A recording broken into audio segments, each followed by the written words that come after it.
Chers téléspectateurs de Canal Éducation, nous avons le plaisir de démarrer une nouvelle émission intitulée Feuille d'Histoire. Feuille d'Histoire est une émission qui participe à l'effort de consolidation du travail de mémoire et du devoir de mémoire. Elle se veut aussi une émission qui participe à la construction de la conscience citoyenne et à la restauration de la conscience historique. Et pour ce nouveau numéro, nous avons le plaisir de recevoir M. Mamadou Koné, connu dans le milieu et qui est, entre autres, l'ancien président de l'Association des professeurs d'histoire et de géographie du Sénégal et qui est actuellement conseiller technique au musée des Forces armées. Bonjour, M. Koné. Bonjour. Nous avons le plaisir de vous recevoir aujourd'hui sur ce plateau. Merci, tout le plaisir est pour moi. Alors, M. Koné, cette présentation qui est faite tout à l'heure suffit-elle pour vous faire connaître davantage? Oui, bon, je suis tout simplement enseignant, professeur d'histoire et de géographie. Et vous avez raison, je suis également conseiller technique à la direction des archives et du patrimoine historique des Forces armées. Mais j'ajouterai aussi que j'ai été secrétaire général de l'Association sénégalaise des professeurs d'histoire et de géographie. Et enfin, je suis présentement le secrétaire permanent de l'Association des Amis du Musée des Forces armées. Ah bien, c'est déjà une très bonne présentation. Monsieur Koné, est-ce qu'on peut revenir très rapidement, parce qu'on vous a vu à l'œuvre lors de la célébration du 4e anniversaire des tirailleurs à Thiaroye. Est-ce qu'on peut revenir très rapidement sur la genèse des différents corps de l'Afrique noire dans l'armée coloniale française? Oui, c'est une très bonne chose parce que d'abord je vous félicite parce que l'approche que vous avez d'une telle émission n'est pas la même que chez d'autres de vos confrères journalistes. Parce que les gens souvent ils réservent la portion congrue à l'histoire et en particulier à l'histoire militaire. Tant et si bien que c'est à l'occasion d'événements, quand ça revient au devant de l'actualité, que les gens s'intéressent à ces questions-là. Mais de voir une télévision qui de surcroît est une télévision scolaire, créer une émission dans ce cadre-là, c'est une excellente chose. Merci. Maintenant, est-ce qu'on peut revenir très rapidement pour embrayer sur la question des tirailleurs, revenir sur pourquoi ce nom? Alors, le corps des tirailleurs a été créé le 21 juillet 1857 et les gens se méprennent souvent sur cette histoire des tirailleurs et la terminologie va dans tous les sens. Bon, ce matin seulement j'ai entendu dans la presse, dans une certaine presse, les gens parler de régiment, confondre régiment, bataillon.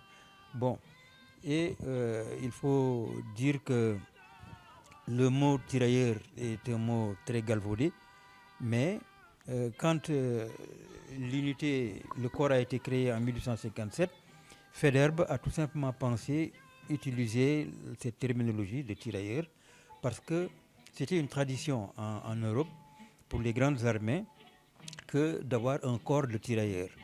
Et tirailleurs, pour trouver la signification, il faut aller chercher dans l'étymologie avec le verbe tirailler qui consiste à harceler.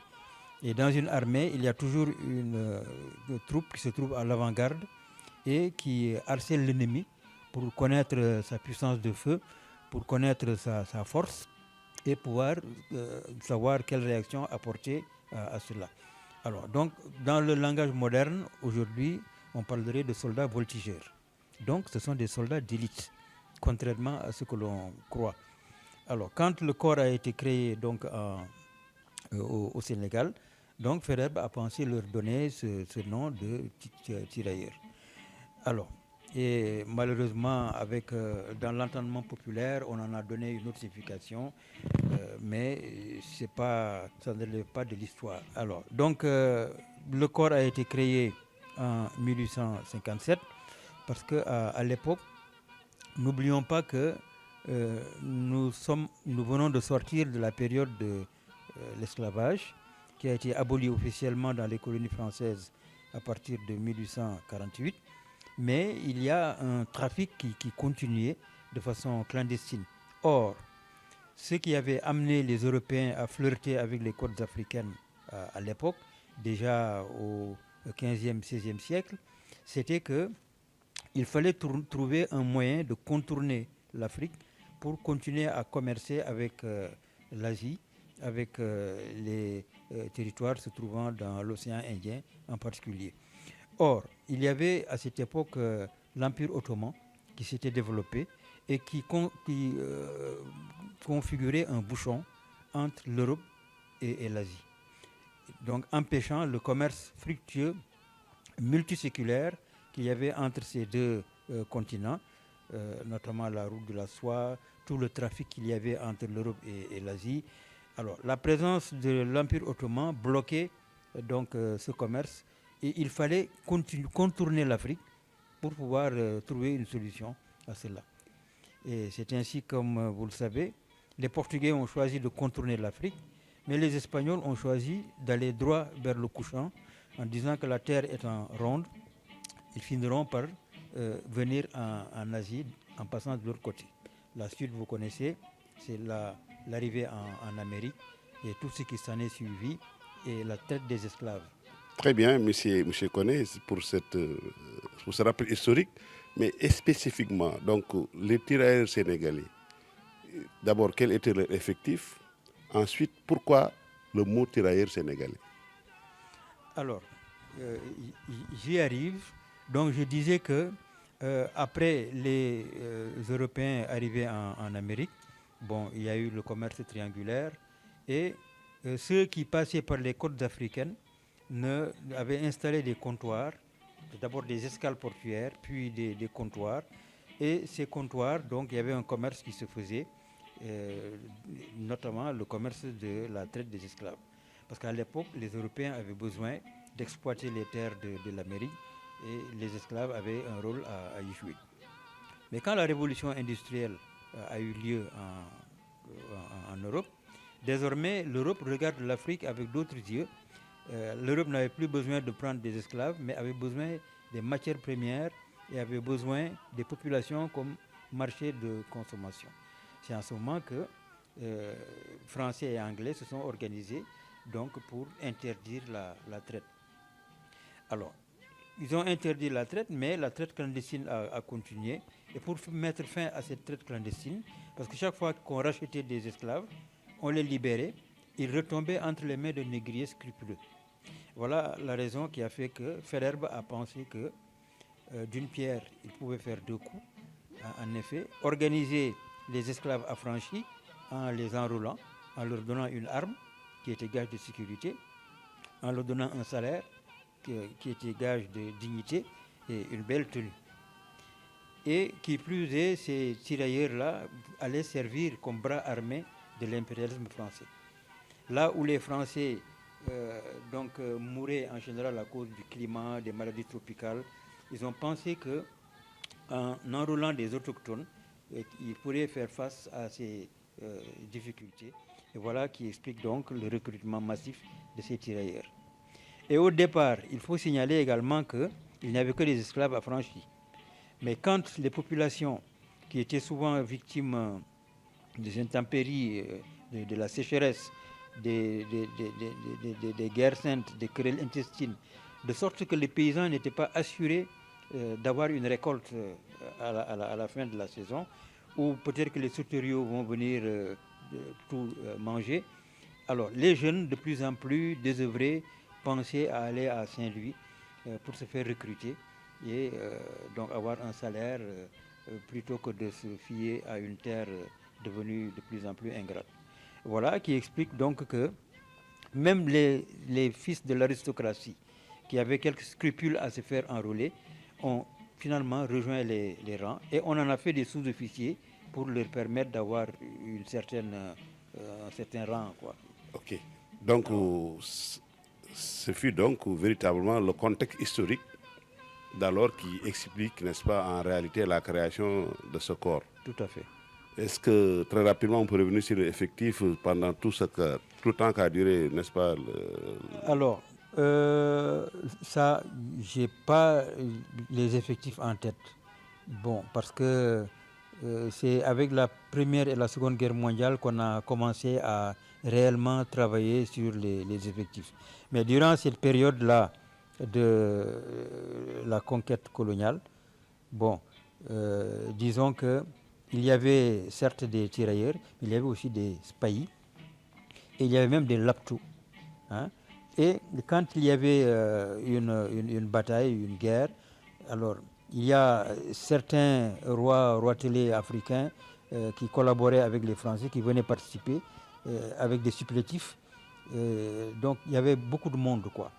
De sorte que, bon, peut-être qu'il faut faire des recherches dans ce domaine-là pour connaître les statistiques qu'il y avait à l'époque, en 1857 et 1914. Très bien. Voilà.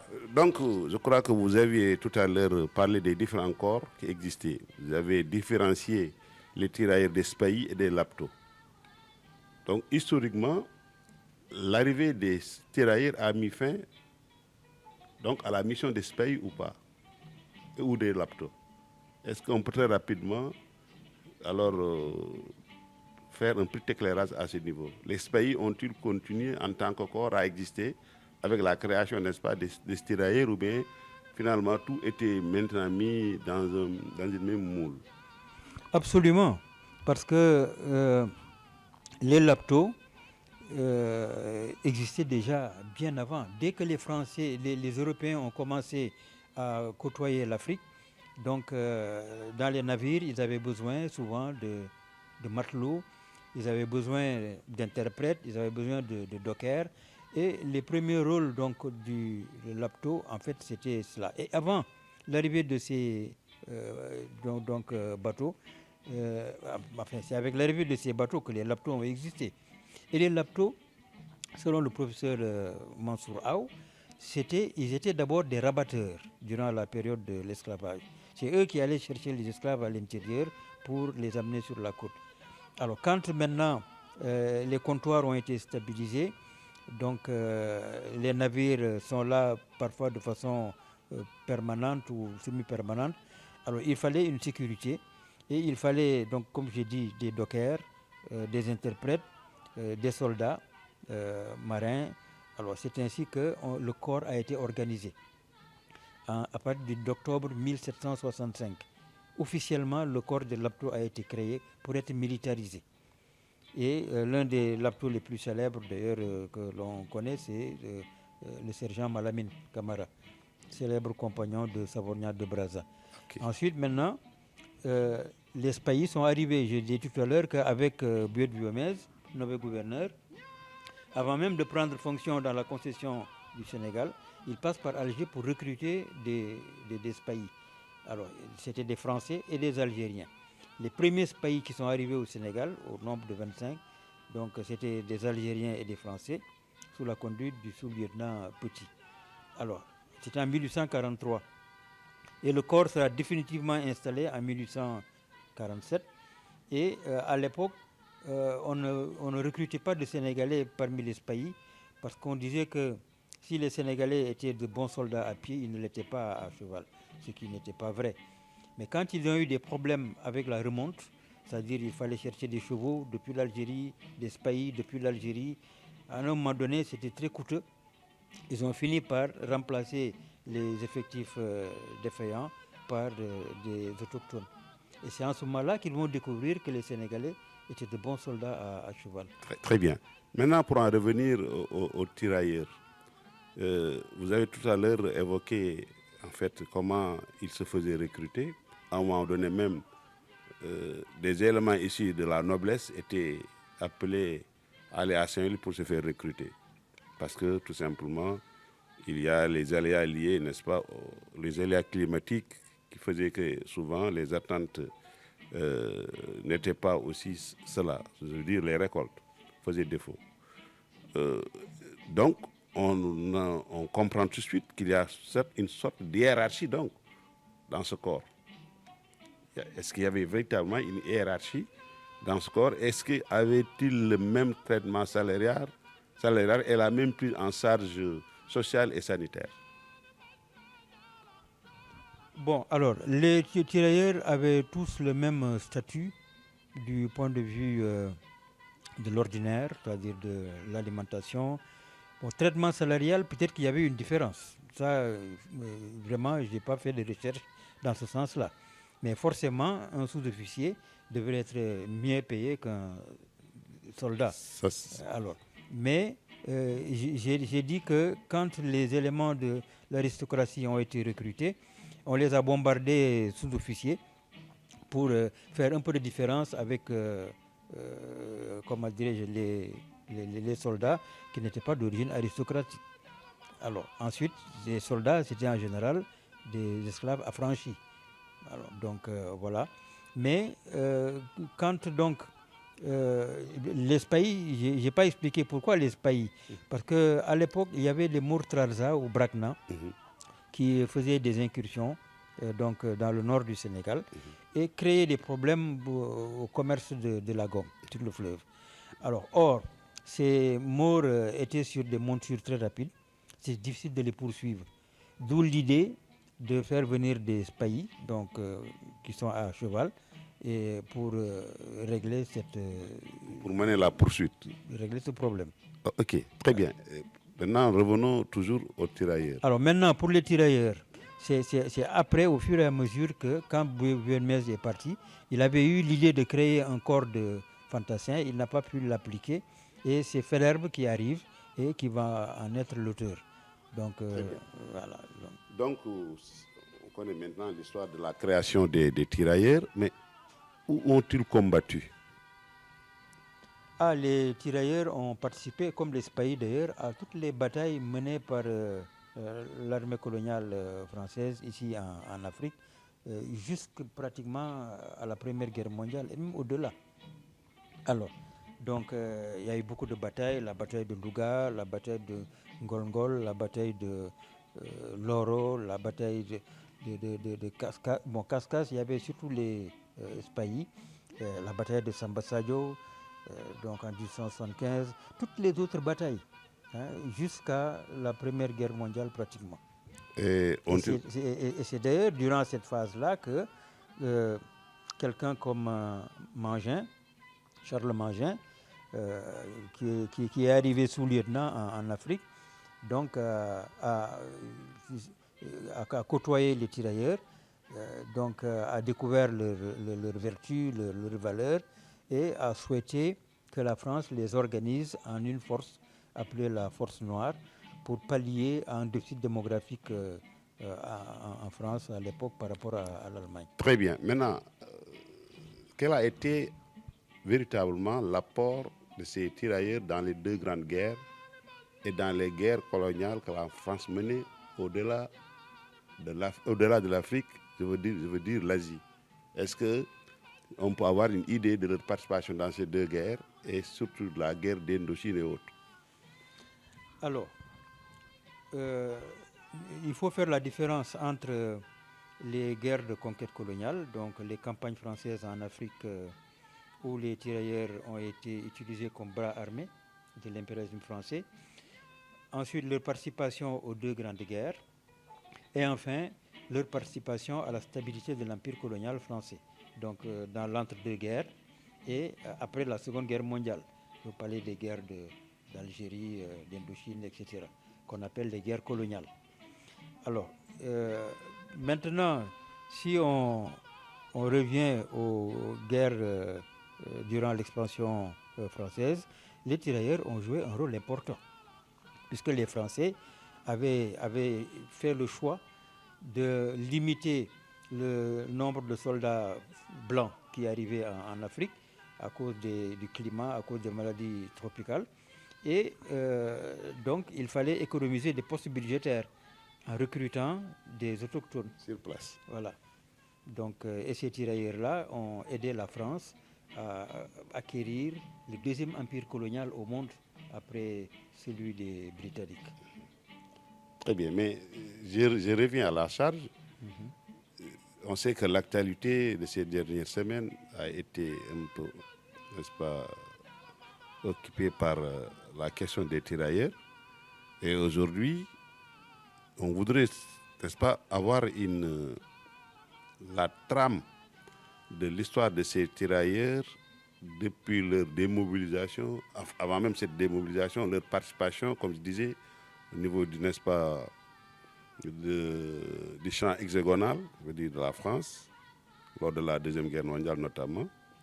On voudrait avoir un éclairage alors sur leur histoire jusqu'à cette histoire-là qui continue d'effrayer la chronique, notamment Thiaroye 44. Est-ce qu'on peut avoir une idée? Bon, vous savez, je ne sais pas si le temps nous le permet, mais moi, je vous demanderai cette autorisation-là de remonter à la veille de la Grande Guerre, la Première Guerre mondiale. Okay. Déjà en 1910, Mangin, dont j'ai parlé tantôt, était lieutenant-colonel, et à l'époque, il avait écrit un livre titré La Force Noire. Et dans ce livre, il vante les qualités guerrières des Africains et il demande à la France de les organiser en une force noire pour pallier au déficit, le déficit démographique face à l'Allemagne. Alors, parce que nous sommes à une époque où ce n'est pas comme aujourd'hui, la guerre nécessitait beaucoup de moyens humains. Donc, il fallait beaucoup de soldats, le maximum de soldats pour remporter une victoire, une guerre. Et dans le cas d'espèce, la France avait un déficit démographique. La France avait 39 millions d'habitants, dans certains ouvrages on met 40, là où les Allemands en avaient 70.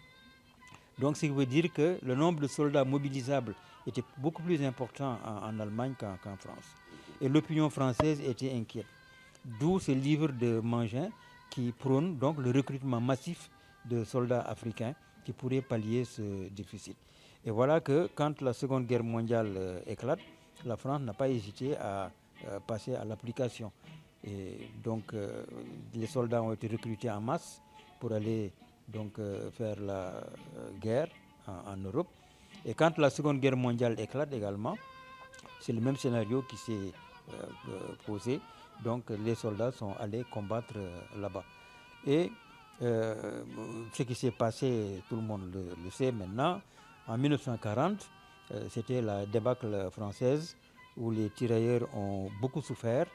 Et De Gaulle, évidemment, a lancé son fameux appel que le professeur Iba Der Thiam a qualifié d'appel à l'Afrique, parce que les Antilles sont très loin, très éloignées, et il n'y a pas beaucoup de monde pour pallier ce déficit démographique, pour créer une armée française. Les Asiatiques, les Indo-Chinois, etc., bon, en général, ne sont pas faits pour la guerre. Ce sont de bons ouvriers, mais les vrais combattants, ce sont les Africains. Et d'ailleurs, j'ajouterais que l'appel du 18 juin, quelque temps avant cet appel-là, des délégués, des députés d'outre-mer, dont Galandou Diouf, ont écrit une lettre au président français pour lui dire que nous avons perdu une bataille, nous n'avons pas perdu la guerre. Et que donc il fallait compter sur l'Afrique, etc. Et c'est cela qui a inspiré le texte de l'appel du général de Gaulle. Vous suivez donc Canal Éducation et l'émission Feuille d'Histoire.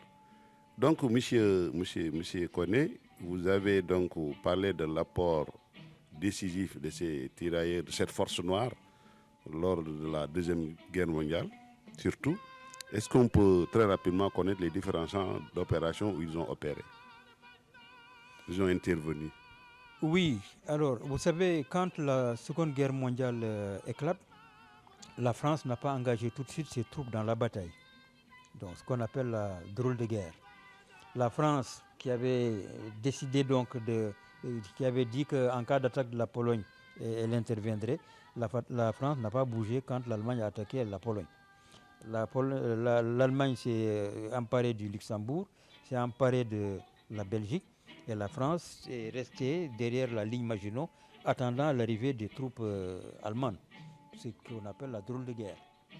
D'ailleurs, il y a des spécialistes, des experts, qui ont dit que si la France avait riposté, l'Allemagne n'aurait pas eu le temps de régler les problèmes à ces pays-là, parce que l'Allemagne a puisé sur les forces sur le front du front français pour amener de l'autre côté et faire ce travail-là avant de se retourner vers le front français. Et quand l'Allemagne s'est retournée vers le front français, donc qui était derrière la ligne Maginot, l'armée française, alors c'est à partir de ce moment-là que les combats ont commencé. Donc au mois de mai 1940, alors que la guerre a éclaté depuis 1939. Alors, durant les combats, maintenant à partir du mois de mai, alors les tirailleurs étaient très très très impliqués. Alors, mais rapidement, les Français sont débordés par la Blitzkrieg, c'est-à-dire la guerre éclair. La guerre éclair. Et cette guerre éclair, bon, je n'ai pas le temps d'expliquer exactement, mais ça a été une surprise pour les Français. Et dans la stratégie militaire, on ne la connaissait pas. Alors, donc c'était, en France par exemple, quand il y avait une division, on avait peut-être quelques avions pour la division, on avait quelques blindés, etc. Alors que les Allemands, eux, ont créé des divisions entières. Absolument. Donc de blindés, et c'est avec ça qu'il y a eu des attaques massives. Alors quand ils sont arrivés, en 8 semaines, je crois, la France a été défaite. Et au mois de juin, la France est obligée de signer l'armistice.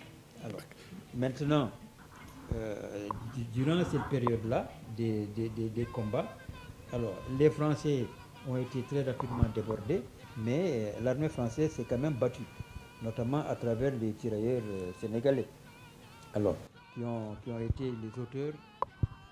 été les auteurs de hauts faits d'armes, que nous avons présenté en partie lors de l'exposition pour la commémoration.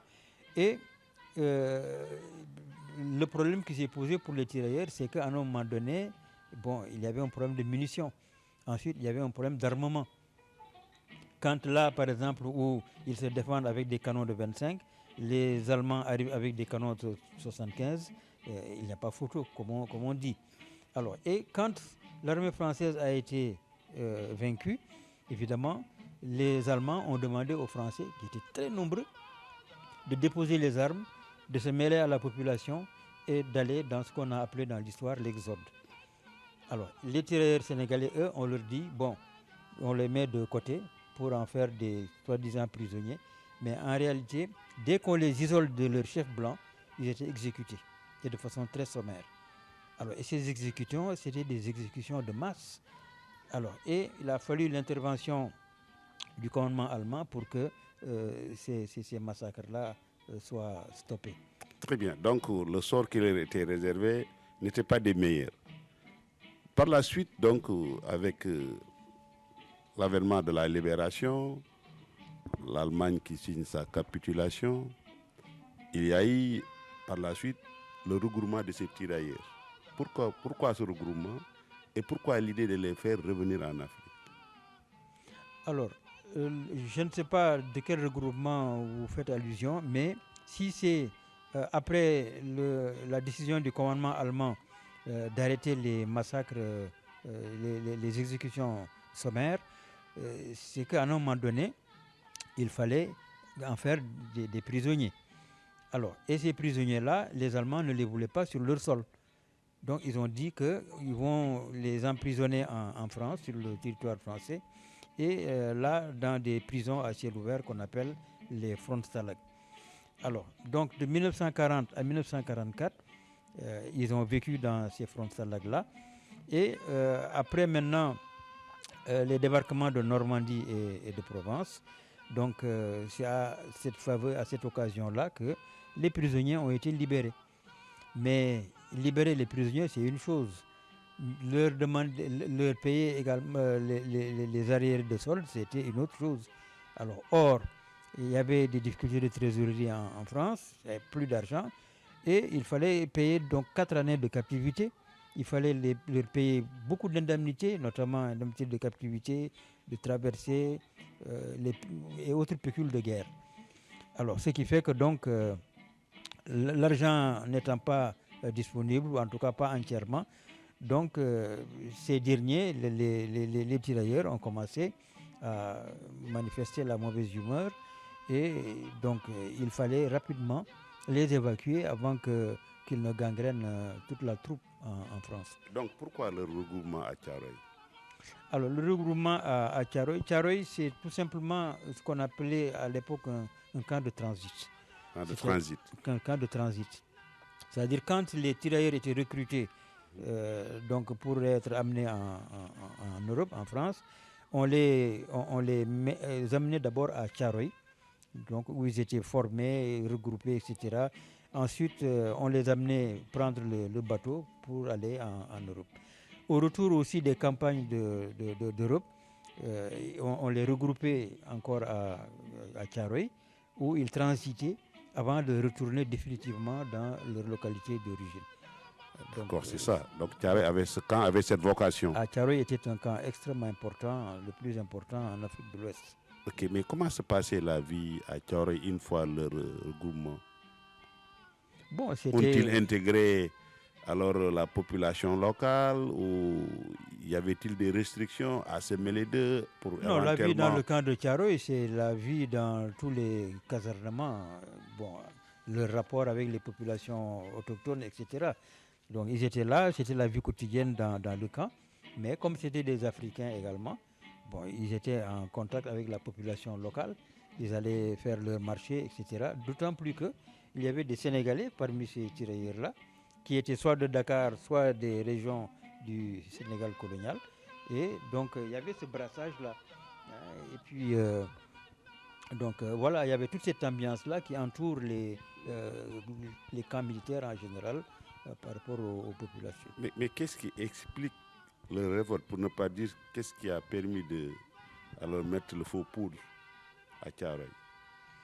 Mais tout simplement parce qu'ils réclamaient l'argent qu'on leur devait depuis le territoire métropolitain, qu'on ne leur a pas donné. Alors, ils ont remarqué que l'autorité faisait du dilatoire. Donc, on leur promet, on leur promet, on leur promet. Donc, finalement, au départ, on leur a promis le quart de ce qu'on leur devait. Certains n'ont pas accepté. Alors, ceux qui ont accepté ont embarqué. Ils seraient au nombre de 1600 et 1700. Alors, ils seraient arrivés à Casablanca. Il paraît que 400 d'entre eux auraient choisi de ne pas continuer s'ils n'avaient pas l'entièreté des sommes qu'on leur devait. Bon, ce qui évidemment n'est pas vrai. Donc... Ensuite, ceux qui sont arrivés à Dakar, on leur a fait comprendre que oui, maintenant vous allez dans vos cercles respectifs, on va vous payer là-bas. Ils ont compris que s'ils quittaient Dakar, n'est-ce pas, ou donc ils allaient dans leurs cercles respectifs, ils n'auraient plus la force qu'ils ont ici avec le nombre pour revendiquer ce qu'on leur devait. Okay. Alors ils ont compris qu'il fallait donc dire non, et voilà. Et comme la France n'avait pas les moyens de payer tout cet argent-là, et comme on s'est méfié de ces tirailleurs-là, parce que dès la Première Guerre mondiale, ils ont eu un contact avec l'homme blanc, et le mythe de l'homme blanc a été un peu... Le masque du mythe est tombé. Donc ce mythe-là est tombé. La Seconde Guerre mondiale est venue pour renforcer, n'est-ce pas, la chute de ce mythe-là.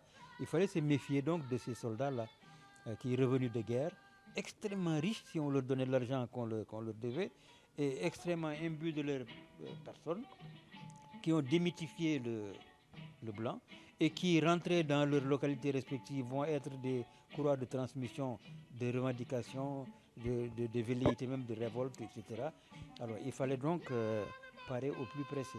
C'est vrai qu'on cite d'ailleurs sous ce rapport Lamine Senghor, qui est une icône alors de ce éveilleur de conscience. Alors que Lamine Senghor, c'est encore un peu différent, parce que Lamine Senghor, à cette époque-là, évidemment, ils se battaient pour l'homme noir en général et ils avaient compris beaucoup de choses voilà. Mais bon, lui, son parcours est un peu atypique puisqu'il a été membre du Parti communiste en France, il a quitté le Parti communiste, il a créé son propre mouvement, il a créé son propre journal et son parcours est un peu atypique. Très bien. Ouais. Maintenant, revenons à nos tirailleurs du Thiaroye. Est-ce qu'on peut avoir le bilan de ce massacre? Ensuite, il y a une polémique autour des sculptures, se trouvent véritablement les sculptures. Ensuite, qui sont ces commanditaires et ces exécutants de ce massacre? Vous savez, Thiaroye, le nombre de victimes, c'est le casse-tête de tout le monde. Parce que tout simplement, il y a des archives que les Français ont volontairement cachées. Ensuite, cette vérité-là, tout le monde n'est pas bon, les Français ne sont pas très enthousiastes à sortir la vérité historique. Parce que quand même, là où on dit 35 morts, 35 blessés, les chercheurs avancent des hypothèses autres, de centaines de morts. Bon, alors que c'est une question qui ne date pas de l'Antiquité ni de la préhistoire. C'est quand même il y a de cela 80 ans seulement. 80 ans, moins Donc siècle. il y a une volonté manifeste de cacher la vérité. Et ça, on comprend également. Alors parce que c'est un massacre qui a été prémédité. Donc c'était voulu. Même si l'autorité suprême, qui était le général de Gaulle dans cette France libre, n'est pas le commanditaire, parce que certains disent que s'il n'est pas le commanditaire, il était au courant. Ou en tout cas, il a été informé après et il a couvert tout cela. Parce que n'oublions pas que la France ne voulait pas d'une désintégration de son empire. Parce que c'est cet empire-là qui faisait sa puissance. Et la France avait décidé donc de maintenir son empire, contrairement à la philosophie anglaise et américaine à l'époque, qui dès 1941 avait décidé de la charte de l'Atlantique, de l'autodétermination des peuples. Alors, disposer de disposer d'eux-mêmes. Alors, et donc, il fallait conserver cet empire-là, l'unicité de l'empire. Ce qui explique d'ailleurs qu'en 1944, au mois de janvier-février, la conférence de Brazzaville a été organisée. Et la conférence de Brazzaville, son objectif, c'est tout simplement de réaffirmer l'unicité de l'empire et que l'empire était un et indivisible. Bon, maintenant, peut-être calmer un peu les populations par des réformes, des réformettes. Bon, voilà. Avec l'Union française. Voilà. Très bien. Donc tout cela, c'était pour... alors, quand maintenant, ici ajoute la dèche que connaissait la France, et puis les prétentions de ces tirailleurs qui viennent, qui font de l'ombre aux officiers qui sont là dans la colonie, bon, qui manifestent d'une certaine façon, alors, il fallait évidemment arrêter tout cela. Ce qui explique donc... et la polémique autour, n'est-ce pas, de leur lieu d'enterrement, c'est aussi une question qui taraude les chercheurs. Bon, oui, on a un emplacement exact aujourd'hui où ils ont été enterrés. Non, on a que des hypothèses, mais des hypothèses fortes. Parce que ce qui est sûr et certain, ils ont été massacrés et là où ils ont été tués, quand on tue comme ça en masse, on n'enterre pas sur le même site. On va plus loin pour enterrer. Alors, pour moi, je pense qu'ils ont fait un peu de mascarade pour venir enterrer quelques-uns au cimetière officiel aujourd'hui de Thiaroye. Mais même dans le cimetière officiel, je ne pense pas qu'ils aient mis ça dans des tombes individuelles. Moi, je soupçonne l'existence de fosses communes là où il y a le cimetière officiel. Et il y a même certaines informations qu'on a eues, donc plus ou moins officielles, qui disent que ces tombes, en fait, sont des tombes vides. Mais ce qui est sûr et certain, le gros des victimes est enterré dans le grand camp où il y a, donc il est resté à Thiaroye Gare, donc le grand camp militaire, le camp des parachutistes. Il y a, paraît-il, Enfin, dans les environs de ce camp. Lors de la construction de l'autoroute à péage, certaines informations faisaient alors croire qu'on a pu voir des ossements sur le tracé de l'autoroute et qu'à l'époque même certaines autorités auraient été invitées à venir, mais il y a eu ce silence-là. Bon, vous savez, c'est de la pure spéculation. Parce que d'abord, nous, quand on a été informé de ce projet d'autoroute, dont le tracé devait passer sur le site même du massacre, à l'époque, j'étais encore secrétaire général de l'association des professeurs d'histoire et de géographie. Et contrairement à ce que vous avez dit à l'entame, je n'étais pas le président. Le président, c'était le professeur Hassan Sek. Et le président d'honneur, c'était le professeur Amadou Mokhtarmbo. Et Ibader Cham était le premier vice-président.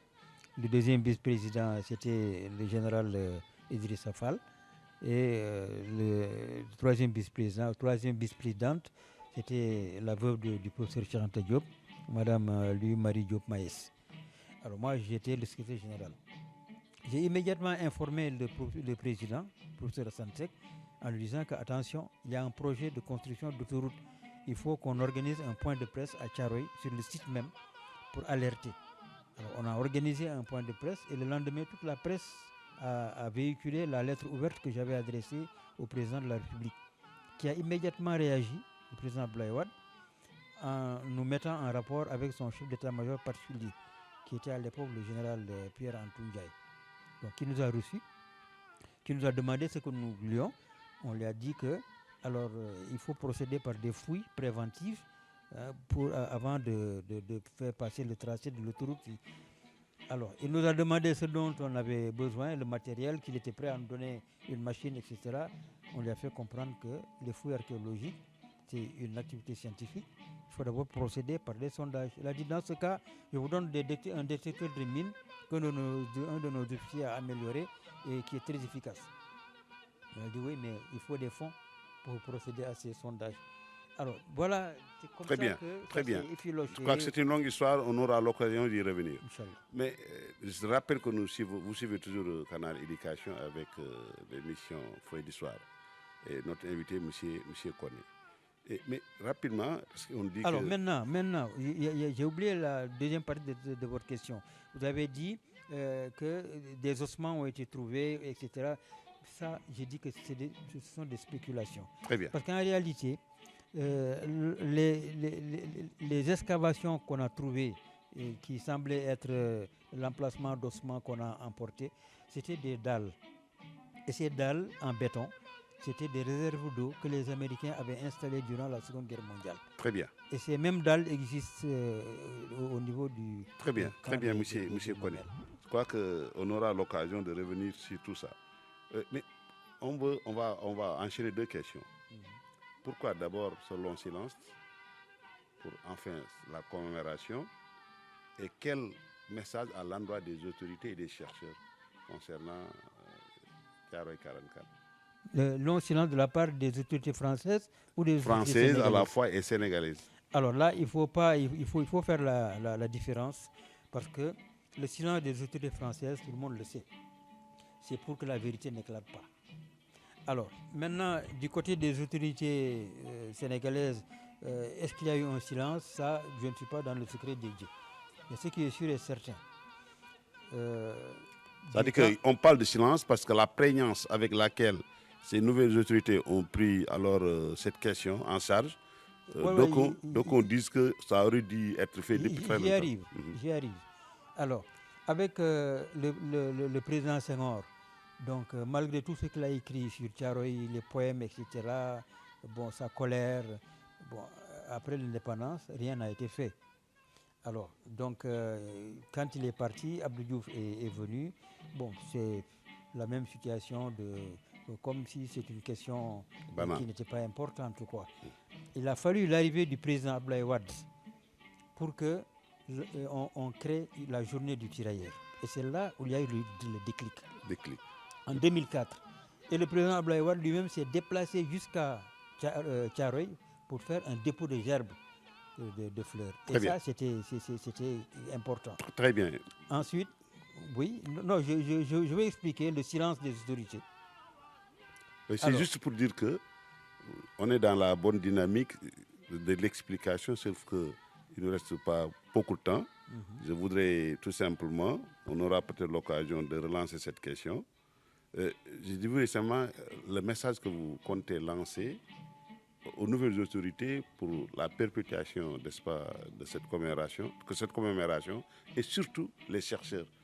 Qu'est-ce qu'on attend de réellement? Bon, alors, aux nouvelles autorités que j'encourage, que je félicite et que je soutiens, je voudrais dire d'abord de toujours savoir qu'il y a des gens qui sont toujours battus pour Thiaroye. Alors, et ça, on reviendra peut-être sur cette question-là. Absolument.